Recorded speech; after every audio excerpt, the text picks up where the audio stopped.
So, nagluto tayo ng langgang.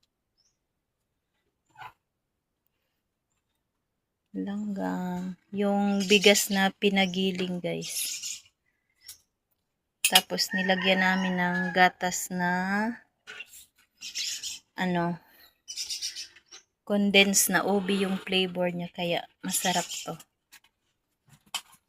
Ginawa ko pala to, guys, para sa pamangkin, ay sa apo ko, anak ng pamangkin ko, kasi magpapabinyag siya ngayon.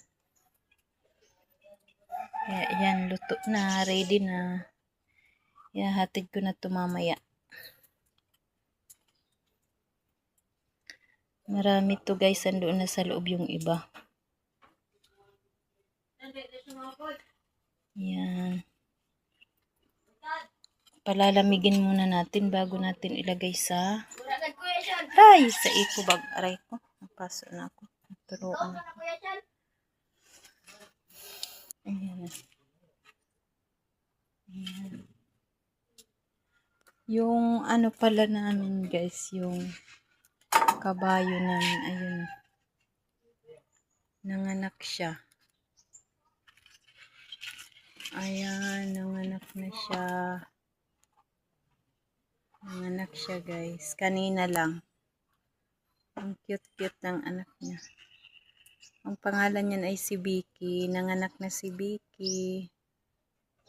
Ang cute.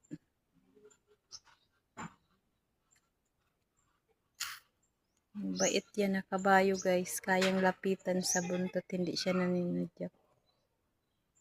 Ang cute ng baby. Ng kabayo. Diyan na, guys, karami yung langgang natin.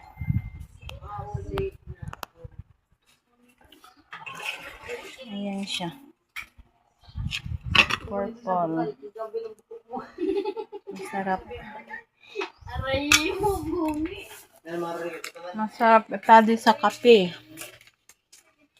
Yung langgang natin.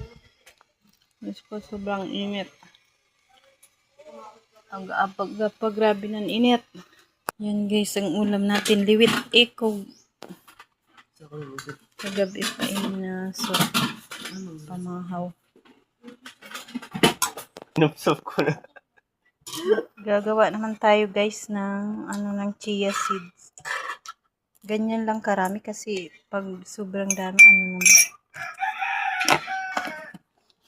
Araw-araw tayo mag-iinom nito.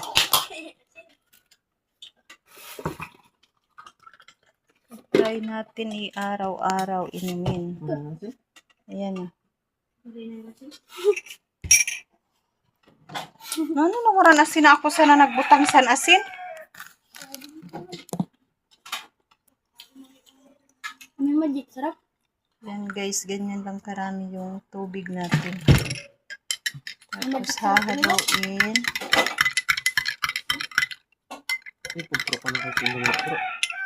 Tuluman ina.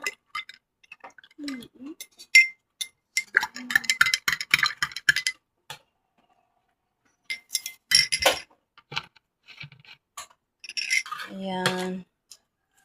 Mamaya na natin iinumin. Ibababad muna natin ng 10 minutes to 15 minutes.